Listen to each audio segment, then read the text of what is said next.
네, 오후장의 분위기 주식창 하창봉 고수와 함께 고민해 볼게요. 어서 오세요. 안녕하십니까? 네, 먼저 오후장의 움직임부터 진단을 해보도록 하겠습니다. 자, 이번 주 좀 피로도가 높았던 시장이었어요. 하방 변동성을 확대했던 시장이 오늘은 일단 반등권역 내에서도 좀 오르락 내리락 하고 있습니다. 그래도 오후장 들어서는 좀 반등의 힘을 보여주고 있는데 네. 그래도 하루 내리면 그 다음날은 올리는 힘이 있잖아요. 네. 좀 오늘장뿐만 아니라 이번 주 흐름 보시면서 어떻게 좀 시장을 판단하셨을까요? 우리 동학개미들의 마음 자체가 상당히 소녀 같구나 생각을 했습니다. 소녀 마음. 네. 그러니까 네. 워낙 이제 오늘도 보면 장중 한때 10시에 보통 발표가 되죠. 일본에서 300명을 넘었습니다. 그러니까 시장이 이제 글로벌 전반으로 보게 되면 확실히 이제 코로나발 확산에 사실 이제 국내 증시가 최근 일주일 동안 한 고점 대비해서 대략 퍼센테이지로 환산하게 되면 8% 정도 약세를 보였습니다. 이제 오늘 이제 좀 반등을 해주는데 그럼 여기서 이제 중요하게 보는 것이 오늘은 300명을 넘었어요. 네. 그러니까 1일 기준으로는 역대 최대치를 넘긴 겁니다. 넘긴 건데 오히려 이제 그 발표 이후에도 장은 약간 흔들렸습니다만은 아랑곳하지 않았죠. 그럼 가장 결정적으로 뭐냐하면 어제 많은 언론과 매체들이 페드의 FOMC 의사록에 대한 이야기가 좀 많았는데 근데 그러면 그걸 한 번만 더 곱씹어서 보면 그런 상황을 갖고 미국 증시를 다시 어제 받아들였는데 거의 반응이 없죠. 그래서 패드는 스탠스를 바꾼 게 아닙니다. 원래 패드 연장대로 지금 2021년까지 제로 금리를 유지하는 거고 현재 무제한 양적 완화 진행하는 거고 그리고 YCC 같은 경우는 항상 거론이 됐던 부분이거든요. 네. YCC가 이제 우리말로 쉽게 말씀드리면 Y가 수익률이고 수익률 커버 통제라는 표현을 쓰는데 쉽게 말해서 국제 수익률을 0.7이면 0.7, 1.0이면 1.0으로 딱 픽스를 시켜놓고 상하에서 채권의 그 물량을 조절하는 거거든요. 상당히 우리가 기존의 채권을 매입하는 양적 완화보다 상당히 공격적인 겁니다. 이거는 네. 재정 정책이 뒷받침될 때 쓸 수 있는 효과적인 거기 때문에 이 카드에 대해서 사실 연준이 글쎄 워낙 경기가 너무 안 좋으니까 이런 걸 또 막 쓰는 것 자체는 또 대차 대조법 확대를 일으키니 말이 어렵게 하지만 쉽게 말하면 우리가 계속 빚쟁이가 되니 경기가 많이 회복될 것 같지 않으니까 좀 오래 걸리지 않겠어 이런 내용이었거든요. 네. 그러니까 스탠스를 바꾼 건 하나도 없는데 하루 전날 미국 증시가 약간의 상승폭을 반납한 부분을 보고 어제 아시아 증시가 많이 반응을 했고 네, 특히 달러가 올랐거든요. 예. 근데 어제 밤새 다시 보면 달러는 다시 93 밑으로 내려갔고 맞아요. 우리가 코로나 이야기를 많이 하는데 제가 좀 추가적으로 설명을 드리죠. 코로나를 그러면 가장 먼저 재개 경제활동 셧다운을 해제한 데가 바로 유럽입니다. 근데 지금 그러면 제일 우리가 어떤 현상이 생기게 되면 제일 먼저 체크하는 게 뭐냐 하면 바로 통화인데 실제적으로 좀 유로 달러라든지 파운드의 흐름은 여전히 강세 우위에 있습니다. 그리고 유로와 파운드가 강세 우위라면 통화를 좀 보여주시면 좋을 것 같은데 네. 미국의 달러는 여전히 약세고요. 미국의 달러가 약세란 이야기는 쉽게 말해서 우리나라 원화는 강세고 네. 원화 강세는 똑같이 위안화의 강세를 이끌고 우리 통화의 강세는 결정적으로 뭐죠? 풍부한 유동성 장세에는 변함이 없는 겁니다. 네. 근데 이제 이렇게 소녀 감성이라고 말한 거는 저도 소녀 감성입니다. 왜 300명이나 나오니까. 네. 그런데 이 흐름으로 인한 이번 주 제 생각으로는 주가 어떤 단기적 급락 자체는 아까 캐천이 저한테 다음 주는 회복할 수 있을까에 대한 네. 질문이지 않습니까? 네. 가능합니다. 오늘은 어. 주식을 사셔도 되는 날이고요. 네. 물론 이제 속도는 좀 필요할 수가 있습니다. 그러니까 속도라는 건 뭐냐 하면 어제까지 아마 오늘 오전까지 지금까지도 많은 투자가분들은 여기서 다이렉트 하락이 길들여져 있기 때문에 3월 달 그 공포를 느낄 수가 있는데 그거는 아직 아닙니다. 왜 그러냐면 조금 전에 제가 많은 그 시그널을 말씀드렸습니다만 원래 장이 이렇게 10% 20% 빠지려 그러면 제일 먼저 반응하는 게 환율이에요. 환율. 그러면 우리나라 원화 차트를 한 번만 좀 같이 보여주시면 좋을 것 같은데요. 지난 3월에 제가 우리나라 원화가 코로나 확정할 때 이게 이제 모 교회발 그 확산 아니었습니까? 네. 단기적으로 1,770원에 있다는 환율이 1,290원까지 튀었습니다. 근데 엄청나게 많이 튀었었죠. 물론 이제 정시 때 빠졌는데 지금 환율 보면은 거의 변화 없어요. 어제 물론 잠깐 한 5원 올랐다가 또 사실 북한발 이슈가 잠깐 뭐 약간의 지금 네. 결론 내리기 애매한 이슈 하나 있지 않습니까? 지금 시장이 잘 모르겠다 좀 반응 같은데. 그럼에도 네. 불구하고 환율 변화가 없다는 것은 시장 관점에서는 어느 정도 오늘 반등을 해주고 있는데 제 판단으로는 거의 종가까지 금요일 다 필요 없고요. 그냥 종가까지 땡깁니다. 종가까지 당기는 거고 이 힘은 다음 주 월요일 날 기술적으로 아마 5일선을 회복한 힘이 나올 겁니다. 그래서 월요일까지도 그러니까 네. 다음 주 초반까지도 이 힘이 더 간다라고 보시는 그렇죠. 거네요. 왜 그러냐면 지금 한 가지 그냥 제가 구두로 말씀드리죠. 물론 미국에는 애플이 미국 정치를 이끌고 있습니다. 미국에 있고 한국에 없는 게 애플입니다. 이게 맞긴 맞는데 애플이라든지 테슬라 2,000달러라든지 아마존의 상승이 뭘 의미하는 거냐면 보통 주식시장에 대한 매력들을 높여가는 겁니다. 그리고 성장주에 대한 매력을 높여가는 거죠. 물론 애플이 오르고 테슬라가 올랐다고 해서 우리나라 LG노텍이 오르고 삼성 SDI가 오르는 건 아닙니다. 그런 디커플링을 하는데 가장 본질적인 질문에 대한 답을 좀 드린다면 애플의 주가가 상승을 하고 테슬라의 주가가 상승을 하고 액면 분할을 하든 전기차를 만들든 상관없어요. 그 말은 뭐냐면 글로벌 주식 자금 자체가 여전히 주식이라는 위험 자산에 대한 선호 현상을 가져간다는 겁니다. 네. 그 관점으로 시장을 어제 오늘의 어떤 급한 하락은 좀 진정되는 모습으로 보는 게 좋을 것 같습니다. 지난주 금요일에 나오셨을 때 일단 시장에서 무언가를 하고 싶지 않다라고 이야기하시잖아요. 네, 그러면 네. 여전히 매수 시그널이고 시장에 대한 긍정적인 방향을 이야기해 주셨으면 이제는 뭔가 할만하다라고 보시는 거네요. 지난주는 지금보다는 지수가 훨씬 높은 자리에 있었는데 제가 그냥 이 시간에 나왔을 때 별로 사고 싶은 게 없습니다라고 네. 말씀드렸을 때는 애니멀 센스라는 게 있습니다. 동물적인 감각이요. 사실은 그거는 편하게 말씀드리는 거고 지난주 후반부터 보면 사실 국내 정시는 코로나 이 확진이 있기 전에 상승 탄력이 좀 떨어지고 있었습니다. 네. 떨어지고 있었고 지금 같은 경우는 그럼 오늘은 왜 말 바꿔서 하느냐? 말 바꾼 게 아니라 지수가 지금은 조정을 받았고. 조정을 받았기 때문에 사실 중시가 그런 게 있거든요. 8월 초순처럼 이렇게 매일 1% 상승할 때도 수익 내기 쉽습니다만은 제일 안 좋은 게 움직이지 않는 건데 지금은 상당히 많은 움직임을 줬습니다. 네. 그러니까 기업들이 종목들이 상당히 많은 어제 그제의 어떤 하락 속에서 시세 공백 현상을 만들어 버렸습니다. 그러니까 매수 물량 없이 훅훅 빠진 게 많기 때문에 여기서 조금 짧은 데이 트레이딩 하시는 분들은 5에서 10% 수익 내는 거는 쉬워요. 자, 그런 관점이기 때문에 제 판단으로는 뭐 현 시간부터 또 다음 주 초중순까지는 일단은 반등 열기를 좀 보시는 것도 좋을 것 같습니다. 지금 시장 하방에 대한 좀 배경이 바로 코로나에 대한 경계와 미국발 이런 유동성 위축에 대한 우려로 달러 반등이 네. 나왔던 부분이었는데 그러면 일단 미국발 이러한 유동성 위축에 대한 우려는 하루의 충격으로 끝난 것이지 앞으로는 그래도 여전히 긍정적으로 보신다라고 이야기해 주셨지만 지금 코로나 그 확진자 수가 300명 이상이 된 상황에서는 네. 이 경계는 여전히 좀 발목을 잡을 수 있는 변동성 요인이긴 한 거 아닐까요? 맞습니다. 상승 속도의 제한 요인이 바로 코로나입니다. 그러니까 상승 속도의 제한 요인이라는 거는 지금 300명이 넘었기 때문에 우리가 상식에서 생각을 해도 최소한 100명 밑으로 떨어지기 전까지는 아마 국내 발표될 때 수치가 100명 밑으로 내려지게 되면 네. 이제 두 자릿수로 가기 때문에 조금 안심을 하겠습니다만은 그걸 저희가 예측을 할 수 없습니다만은 추정컨대 일주 이상은 걸리지 않겠습니까? 네. 아마 정부는 계속적으로 이 부분에 대해서 고강도 대책을 발표하게 될 거고요. 보통 우리가 잠복기를 그냥 저희도 항상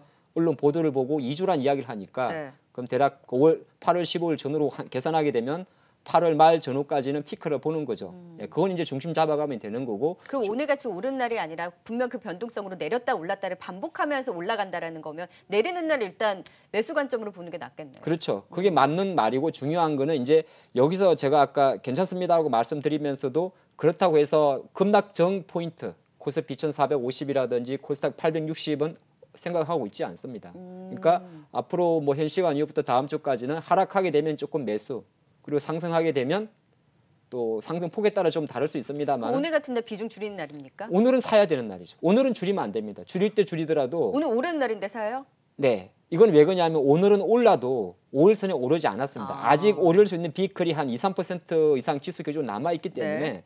오늘은 주식을 사서 가져가고 만약에 어제까지 주식을 조금 평가손으로 갖고 있는 종목들 있지 않습니까? 팔면 안 됩니다.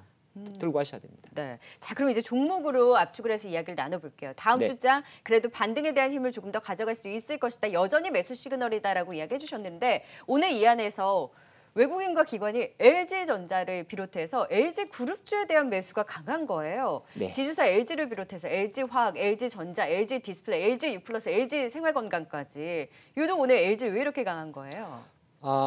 상반기에 주로 화두가 됐던 게 있어요. 매니저들 분들 사이에.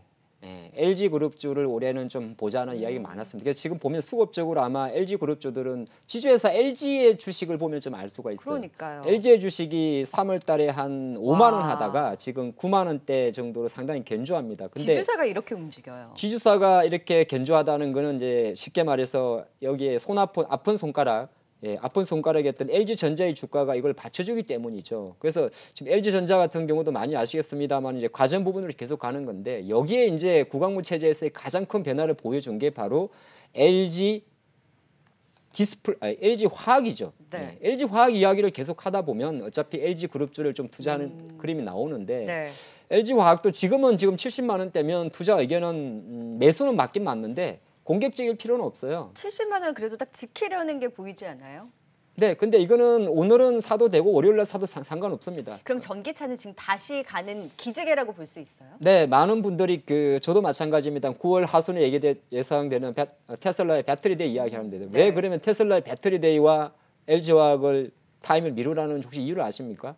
도대체 배터리데이가 뭐길래? 테슬라가 자신들이 이제 자체적으로 이제 배터리 얘기가 나올까봐 아닐까요? 네, 근데 어림없죠. 기술력은 있잖아요. 테슬라가 어떻게 배터리를 만듭니까? 그리고 제가 앨런 머스크라도 그건 만들지 않습니다. 물론 앨런 머스크는 제가 아니기 때문에 엉뚱한 발상을 하겠습니다만, 네. 근데 가장 중요한 건 맞는 말씀입니다. 배터리 데이 그걸 제가 확인 좀 시켜드리려고 한번 우리 앵커니까 직구전 질문을 드린 거고요. 그러니까 배터리 데이라는 건 테슬라의 게임 체인지를 말하는 거고 네. 자체적으로 테슬라가 배터리를 조달하는 부분 그리고 또 하나가 가장 관심이 많은 100만 마일 이야기. 자동차를 한 번 충전할 때 네. 평생 폐차할 때까지 전기차를 끌고 가겠다. 그런 그림이거든요. 그러다 보니까 뭐 양극재 리튬이온 전지 쪽도 앞으로 리튬이온보다는 차라리 전고체를 가지 않느냐 이런 이야기. 그리고 어제 사실은 어떤 게 있었냐면은 파나소닉이 다시 조금 더 테슬라 쪽에 배터리를 납품하고 있지 않습니까? 이거를 정설하는 재료도 있었습니다. 그러다 보니까 복합적으로 지금 LG화학과 삼성 SDI 주가는 약간 주춤되고 있는데 그걸 한 번만 더 뒤집어 버리면은 테슬라의 지금 주가 $2,000 그리고 이 흐름 자체는 결정적으로 뭘 의미하는 거냐 하면 전기차 시장에 대해서는 상당히 긍정적 표를 준다는 거거든요. 네. 그래서 LG화학 같은 경우는 여전히 좀 좋은 그림으로 보면 좋고 LG U+는 희한한 안경을 하나 만들었더라고요. 지금 오늘 사실은 뉴스는 그것 때문에 오른다라는 얘기가 많았어요. 네. 그리고 뭐 LG 디스플레이까지 막 강하게 오르니까 네, 네. LG U+도 그렇고 그럼 좀 이름이 짧게 뭐였죠? 할까요? 예. LG U+에서 U+ 이제 리얼 글래스. 예, 리얼 글래스 우리가 보통 이제 집에서 옛날에 보면 애플엔 그런 거 있죠. 예, 이렇게 가상화면을 연상하는 건데 게임기처럼 생겼죠. 안경처럼 생겨가지고 네. 69만 원 정도 한다고 해요. 69만 원. 첫 AR 출고라고 글래스, 그러는데 네. AR 글래스인데 근데 요거 사용 웨어러블 디바이스라고 이야기를 합니다. 네. 그래서 이제 가정에서 뭐 거실이라든지 이쪽이라든지 뭐 컨텐츠를 볼 수 있고 게임도 할 수 있는 이런 걸 말하는 거거든요. 근데 사실 이거는 이 효과 커요? 아니요, 저는 그렇게 크게 안 봅니다. 네. 예, 이제 어떻게 보면 LG U+ 차원에서 이제 마케팅 차원과 서비스 차원에서 나온 제로다 보면 좋을 것 같고. 네. 근데 한 가지 지금 이제 좀 짧게 말씀드리면 애정의 주식 하나 있습니다. 아까 LG 주식 다 잘 간다고 하는데 못 가는 거 딱 2개 있어요. 뭔가요? LG 이노텍하고 LG 이노텍이 조금 디스플레이입니다. 미쳐졌죠. 디스플레이는 오늘 올라요. 네, LG 이노텍 잠깐 코멘트 드립니다. 네. 아니 애플 신고가인데 왜 이러는 거야 이런 얘기를 많이 하잖아요. 근데 LG 이노텍은 사실 지금 애플의 연동은 거의 없다고 보고 있습니다. 그러니까 아이폰 출시가 지연돼서 하락한 것도 아니고요. 또 딱히 뭐 삼성이 잠원 망원경을 아이폰 12에 일부 납입하는 것 때문에 LG 이노텍의 뭐 캐파가 작아진 이것도 아닙니다. 그 그것도 영향이 근데 크지 않았어요? 별개입니다. 네, 잠원 망원경과 LG 이노텍에서 아이폰을 납품하는 TOF는 또 다른 겁니다.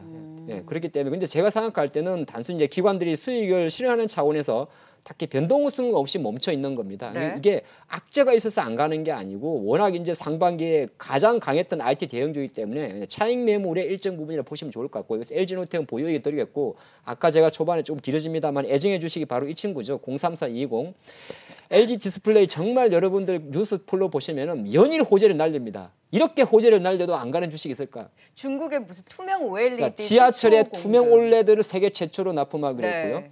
투명 OLED라는 건 뭐냐면은요. 우리가 보통 이건 LCD입니다만은 OLED입니까? 터치예요. 터치패드. 터치입니까? 뒤에. 투명 OLED라고 하는 거는 실제로 우리가 텔레비전에 앞뒤가 보인다는 겁니다. 내가 거실에 텔레비전을 설치했는데 뒷벽에 있는 벽면에 붙여둔 액자가 보인다는 겁니다. 신기한 거죠. 신기해요. 근데 이것 자체가 실제로 처음으로 진행되게 되고 오늘 나온 기사를 보게 되면 또 중국에 있는 지하철에 투명 OLED를 설치를 하게 됩니다. 그렇게 되게 되면 쉽게 말해서 화면대로 보고 지하철 안에서 들어가 탑승하고 있는 승객들 얼굴까지 보인다는 겁니다. 네. 물론 그거를 기술적인 요인으로 했을 때 뭐 겹침이 없게 만들었겠죠. 근데 상당히 호재가 많은데 애정의 주식은 안 갑니다. 그 오늘의 반등은 그냥 그렇게 큰 의미를 볼 수는 없다라는 거네요. 예, 저는 오늘 7% 올랐을 때 그럼 LG 자체적인 매매 매력도는 어느 정도인가요? LG를 말씀하시는 겁니까? 그러니까 LG 그룹주 안에서의 내가 여기서 그러면 오늘 오르는 걸 봤을 때 매매를 해볼까라고 했을 때는 이쪽에서 매매 매력도가 있는 종목이 있나요? 가장 핫한 거는 바로 LG전자입니다. 예, LG전자. LG전자, LG화학을 투트랙으로 가시면 좋을 것 같고요. 여기에 만약에 지금은 조금 쉬고 있는 LG이노텍이 다시 절대 주가 기준으로 17만 원대를 회복한다면 어차피 LG이노텍의 주가는 지금 신고가 영역에 있습니다. 네. 그때 다시 매수하는 것도 괜찮고 현재 수준에서는 주 LG화학과 LG전자 쪽으로 집중하는 게 좋을 것 같습니다. 네. 지금 결국에는 LG 그룹주가 오르는 이유가 네. LG화학이 너무 잘 갔었고 LG전자도 실적 개선에 대한 기대가 나오면서 이런 자회사들이 좋다 보니 LG 지주사까지 오르면서 LG 그룹주 전반적인 투심이 개선이 될 때 그동안 못 갔던 LG 디스플레이까지 같이 반등의 힘을 가져간다라고 볼 수는 있겠네요. 네, 결국에는 그럼- LG화학과 LG전자가 탑픽이고 맞습니다. 네. LG 이노텍을 그럼 갖고 계신 분들 좀 어쩔까요? LG노텍은 아까도 말씀드린 마찬가지로 지금 주가가 수급적인 요인에 조금 약합니다. 그래서 네. 지금 현재는 저는 보유와 매수 의견을 좀 드리긴 하는데 네. 만약에 투자가 관점에서 실전 리얼 트레이딩 관점에서 적극적인 매수와 비중 확대를 논하신다면 오히려 절대 주가 기준으로 16만 원을 확인했을 때 올라왔을 때 사는 게 좋을 것 같습니다. 아, 네. LG 그룹주에 대한 진단을 주셨고요. 자, 이번에는 이 동지 세미캠과 반도체 소재주는 좀 짧게 볼게요. 오늘 올라올 때 예. 반도체 그리고 디스플레이 소재 쪽이 좀 탄력적으로 올라오더라고요. 근데 사실 이쪽이 또 IT 쪽 중심으로 낙폭이 크기도 했었어요. 네. 오늘의 이런 반등 탄력에서 의미를 좀 찾을 수 있나요? 뭐 동진 세미캠만 오르는 게 아니고요. 오늘 이녹스 보면 첨단 소재. 이녹스 첨단 네. 소재도 마찬가지고 SK 머터리얼즈도 대략 7%, 그동안 약간 인적 분할 이후에 차익 매물이 나왔던 솔브레인도 반등인데 오늘 상승에 딱히 뭐 새로운 재료를 저는 찾지 못했습니다, 사실은. 그래서 오늘 지수 조정 이후에 지수가 반등할 때는 코스닥 종목 같은 경우는 사실 기관들이 IT를 많이 갖고 있기 때문에 IT가 어제처럼 하이닉스, 삼성전자 흔들리면 IT가 제일 먼저 빠지는데 오늘 이제 하이닉스, 삼성전자 반등해주면서 IT로 들어오는 자금이 1차적으로 소재와 비메모리 쪽으로 들어옵니다. 보통 들어오는 거거든요. 결국 IT 쪽을 거의 가장 공식적인 좋아하는 겁니다. 데네요. 예. 네. 소재와 비메모리 우리가 그런 거 있지 않습니까? LG와 SDI 들어가게 되면 2차전지 움직이고 삼성이 하이닉스 어느 정도 경고하고 지수가 빠졌을 때 반등할 때 통상적으로 1순위로 오는 게 바로 소재와 반도체 쪽입니다. 네. 그래서 그런 맥락을 좀 보시면 좋을 것 같고요. 네. 투자 전략은 매수하셔도 됩니다. 예. 지금 가격도 매수하셔가지고 왜냐하면은 예를 들어서 제가 왜 오늘 매수란 말씀을 많이 드리냐면 코스닥 지수가 최소한 지금 800선이잖아요. 네. 여기서 다음 주 초중순 정도면 최소 한 2, 30포인트는 오릅니다. 그럼 여기서 2, 30포인트 오르기 위해서는 두 개의 섹터가 올라야 되는데 일단 셀트리온 헬스케어가 코스닥 지수를 800, 2, 30까지 올릴 수는 없습니다. 그러면 누가 올릴 수밖에 없냐면은 바로 시젠은 올릴 수가 있어요. 근데 시젠도 약간 지금 진단이다 보니까 애매하다는 거죠. 그걸 빼고 나면 코스닥 시가총액 손으로 머릿속을 도대를 보면 에코프로 BM이 상위에 있고요. SK 머티리얼즈, 리노공 이런 게 대부분 상위권에 있습니다. 전기차 소부장이네요. 네, 그렇게 봤을 경우에는 코스닥 지수에 대한 추가적인 상승을 논하는 관점에서는 절대적으로 네. 소부장과 IT에 집중하는 게 네. 좋습니다. 짧게 어제 좀 급락 나왔던 SK하이닉스가 7%까지 급반등이 나와요. 어제 하락한 것보다 지금 더 매우고도 오르잖아요. 네. 여기서는 이제 SK하이닉스 그래도 좀 다시 볼 수 있을까라는 희망을 볼 수 있는 건가요? 이건 좀 쇼크업으로 보입니다. 쇼크업으로 보인다는 것은 아니 공매도도 오셨는데 왜 쇼크업으로 말을 하느냐 이렇게 볼 수도 있는데 어제 한 5일 동안의 좀 하락세 자체가 조금 지나쳤다는 게 좀 있었고 또 하나가 어제 미국 증시 반등 중에 표면적으로 나오지 않은 기사 중에 하나가 미중 무역 분쟁에 대해서 또 커돌로 같은 경우는 상당히 긍정적인 발언을 했습니다. 그래서 그러한 부분 자체가 뭐 기술적 반발을 유도한다 그렇게 보는 게 좋을 것 같습니다. 네. 지금 시장에 대해서 긍정적인 얘기를 했는데 사실 저는 오늘 걱정을 했던 것이 북한발 이슈가 있었잖아요. 북한의 이런 국정 운영 변화에 대한 이슈가 나왔을 때 오늘간 우리 시장에 어느 정도의 영향을 미칠까 했더니 시장에 미치는 영향 크지는 않고 종목들이 방산주와 대북주가 같이 오르다가 지금 또 상승폭이 축소가 되더라고요. 네. 이거는 시장이 잘 모르겠다일까요? 어제 5시 전후로 제가 기억이 납니다. 국정원에 이제 취지가 있었기 때문에 국정원 쪽에서 실제적으로 김여정을 제 이제 통치권 위임이란 표현은 좀 잘못된 것 같고 통치권 이양, 그러니까 통치권 분산, 권한 분산, 통치 네. 권력 분산. 그래서 네. 이제 나온 내용을 보게 되면 물론 이제 어느 정도 대남 대미 이런 걸 이제 김정은이 담당하게 되는 거죠. 네. 근데 이거는 이미 지난주 우리가 남북 연락 사무소를 폭파시킬 때 북한에서 보면 김여정 명의로 폭발시키게 됩니다. 그래서 표면적으로 아무래도 뭐 많은 언론들이 김정은의 지금 건강 이상설이라든지 여러 가지를 이야기하고 있는데 그건 우리가 실제적으로 확인을 할 수는 없는 부분이잖아요. 통제된 사이기 때문에. 근데 일정 부분 북한이 과연 그러면은 이렇게 통치 권력 분산을 하는 것 자체가 처음이냐? 그건 아니라고 저는 알고 있습니다. 제가 아는 건 그건 아니에요. 김정은 네. 체제에서 현재적으로 일정 부분 모든 최종 권한은 김정은이 배후에서 다 조정을 하겠지만은 표면적으로 보이는 거는 이제 뭐 대남은 누가 하고 군사는 누가 하고 이런 네. 걸 좀 보여주거든요. 그런데 그럼에도 불구하고 이제 아무래도 이 부분에 대한 여러 가지 업무론적인가 발상이 있다 보니까 우리가 보통 전쟁 관련주라고 이야기하는 빅텍, 스펙고, 휴니드는 평소 같으면 이거 아침 올랐다 벌써 훅 빠져야 되는데 안 빠지는 겁니다. 많이는 안 빠지죠. 네. 왜냐하면 평소 같으면은 만약 미사일을 쐈다고 생각합시다. 벌써 마이너스 갔을 겁니다. 플러스 10분 났다. 하지만 네. 안 빠진 이유는 저도 지금 결론을 못 내고 있잖아요. 그러니까요. 그러한 부분이 이제 좀 통치 권력 분산이라고 표현을 했습니다만 이는 해석하는 사람마다 다르거든요. 네. 그 부분에 대한 이슈 자체가 우리가 속칭 전쟁 관련주에 대한 어떤 차익 욕구를 좀 자극은 하는데 심하지는 않다. 그렇게 볼 수 있겠습니다. 근데 시장에 미치는 영향은 제한적이고 종목들 안에서의 움직임만 좀 가져가고 있다. 아직까지는 시장에서 뭔가 뚜렷한 결론을 내지는 못한 것 같습니다. 자, 이제 시장에서 뭔가를 해보자. 좀 긍정적인 전망을 주신 만큼 종목으로 좀 압축해서 종목 픽 꼽아볼까요? 네, SKC를 오늘 좀 보시는 것도 괜찮을 것 같습니다. 뭐 워낙 이제 두 가지만 한 가지 기억을 해보죠. 첫 번째는 SKC는 원래는 화학회사입니다. 화학회사이기 때문에 SK가 뭐 PO나 POD를 만드는 건데 화학회사로 SKC를 최근에 보질 않죠. 가장 최근에 있었던 두 가지 이슈가 하나 있는데 이제 SK 솔믹스를 100% 자회사로 편입시키는 부분이 있죠. 그렇게 했을 경우에 솔믹스가 갖고 있는 반도체 소재 부분을 강화하는 거고, 그러니까 솔믹스를 당겨오면서 원래 솔믹스의 지분을 40% 갖고 있었습니다. 나머지 60% 지분을 공개 매수를 통해서 합병하는 그림이죠. 자, 그러면서 뭘 하나 떼버리냐 하면은 바로 화장품을 버리게 됩니다. 그게 바로 SK 바이오랜드를 현대백화점 쪽으로 팔게 되죠. 그럼 SKC 입장에서는 기존에 갖고 있던 BHC 사업부라고 이야기를 합니다. 화장품 연료 사업부. 이거 자체를 전량 현대 쪽으로 팔아버리고 현대백화점 계열, 현대 HCN으로 매각을 하게 되는데, 그럼 그거 떼고 나서 실제적으로 SKC 솔믹스를 100% 자회사로 편입시킨다. 이 말은 뭐냐면 SKC가 기존에 필름 화합 사업을 갖고 있다가 불과 1년 전에 상당히 큰 베팅을 성공을 했습니다. 그게 바로 KCFT 매수거든요. 그거는 LS 심트론이라는 회사였는데 LS 심트론이 과연 뭐였냐면은 우리가 2차 전지에서 가장 많이 이야기하는 동박입니다. 이걸 1조 2천억에 매수를 한 거죠. 네. 그럼 이제 스토리를 조금 말씀드렸습니다만 SKC 입장에서는 기존의 필름 사업부를 갖고 가는 상황에서 화장품을 버리고 반도체 소재를 붙이면서 동박 사업을 확대해 가는 겁니다. 그러면 완벽하게 소재 쪽으로 가는 거죠. 최태원 회장 체제에서는 케미칼 쪽 바이오 사업 하나 하고 소재 쪽을 이제 계속 끌고 가는 그런 그림이기 때문에 주가도 이제 제가 판단할 때는 최근에 물론 10만 원대 갑자기 갔을 때는 솔믹스 때문에 갔었는데 마침 또 일주일 동안 조정을 받아 가격이라 네. 아마 다시 기술적 반등 측면 높게는 보지 않아요. 뭐 높게 봐도 되긴 되는데 지금 장을 조금 생각을 해야 되니까 네. 아마 다음 주 정도면은 10만 원 터치는 가능하지 않나 그렇게 보겠습니다. 네, SKC에 대한 관심 다음 주에 또 10만 원 선 1차 목표가를 터치할 수 있을지 기대를 걸면서 지켜보도록 하겠습니다. 역시 전기차 2차 전지에 대한 모멘텀과 SKC 솔믹스에 대한 또 모멘텀이 있는 SKC에 대한 관심까지 도움 말씀 들어봤습니다. 주주의 세계 하창봉 고수와 이야기 나눠봤어요. 고맙습니다.